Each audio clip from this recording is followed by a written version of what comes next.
From the News Channel 5 Network, this is Inside Politics. Hello, everyone. I'm News Channel 5's political analyst, Pat Nolan. Welcome to Inside Politics.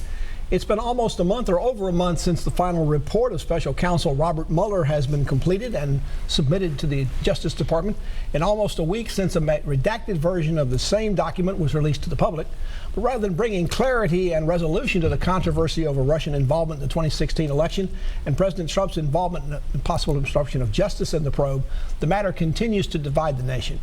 To bring some insight into that controversy and what happens next, our guest on Inside Politics today is MTSU Professor Dr. John Weil.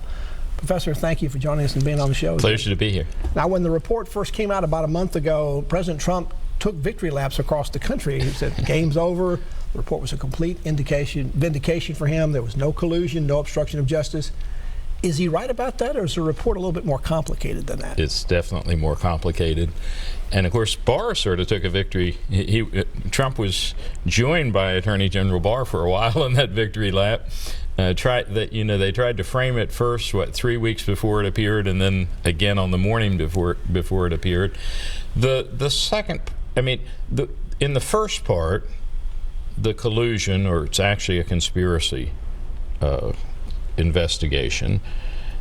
The report concludes that no, there was not a pre-existing conspiracy between Trump forces and Russia.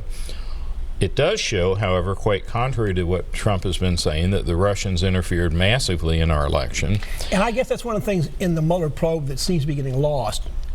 We don't, no matter when the Russians started messing in our elections, and I think it predates 2016, right, we don't seem to be doing anything on the presidential level, on the congressional level, or any place else to stop it for 2020 and beyond. Yeah, it's possible that this is the kind of thing, if you were doing something, that you wouldn't necessarily make public what precautions you had so that you didn't have a workaround. But that's right. And I should say here, both presidents seem to be culpable. Obama seems to have known more probably than we thought that he did about the extent of Russian involvement, and did not seem to do much until after the election was over. And Trump seems to fear that any discussion of Russian involvement somehow will be taken to diminish what he accomplished in winning the election. In the area of the Mueller probe, after it's over, there have been increasing calls. Attorney General Barr seems to be moving in that direction of an investigation of the investigation, about whether the probe itself for Mueller was sort of unfairly put together, right, not correctly put together. Do you think that's going to have any legs, or is that strictly a defense mechanism by those who want to say something bad about the Mueller report? I think it's mostly the latter. But it is sort of ironic, isn't it, that you have criticism of a report for taking so long, and then the counter is, well, let's mount another report, and let's go back and dig up Hillary Clinton and anybody else who might have been responsible for something 4 years ago. Now, the president praised the Mueller report when it first came out, of the things we talked about, right, at the very beginning of the show. But then he's been calling it a crazy report, a hit job, and claiming it was written by Trump haters and angry Democrats. Why is he talking about it both ways? I guess he wants to have his cake and eat it too. We mentioned the collusion part, but there's a second part which deals with obstruction.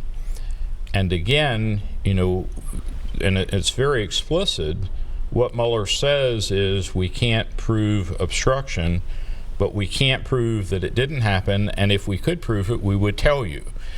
What seems very clear is that the president did, on many occasions, prevaricate in terms of what his involvement was in terms of meetings and this sort of thing. And it also appears as though, and this is of course contested right now, but it appears as though he gave some orders which, had they been carried out by McCann and others, might actually have tipped the weight of the investigation to actual obstruction. And those particular situations that are outlined, at least the McGahn situations, are outlined in the Mueller probe, and Congress now thinks they need to go investigate that. They've asked McCann to come. Right.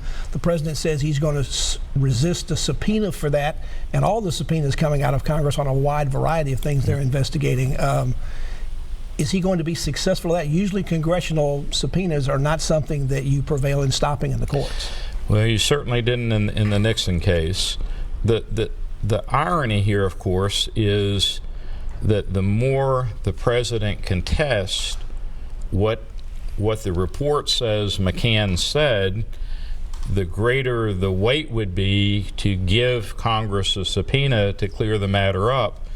I mean, you could arguably even say, on behalf of the president, if the president's telling the truth and somebody's lying about it, we need to investigate it and see what we can do. Attorney General Barr goes back to the Congress and to the Senate next week to testify. We expect more fiery hearings going on there, at least from the Democrats in the Senate. Yes, again, the big problem at this point for Democrats is, you can probably push some investigations depending on how some of these subpoenas go, but even if you got an overwhelming vote, which would not necessarily be likely on impeachable offenses in the House, unless you have 8 or 10 Mitt Romneys who are willing to put their vote where their mouth is, chances are you would not have, a conviction.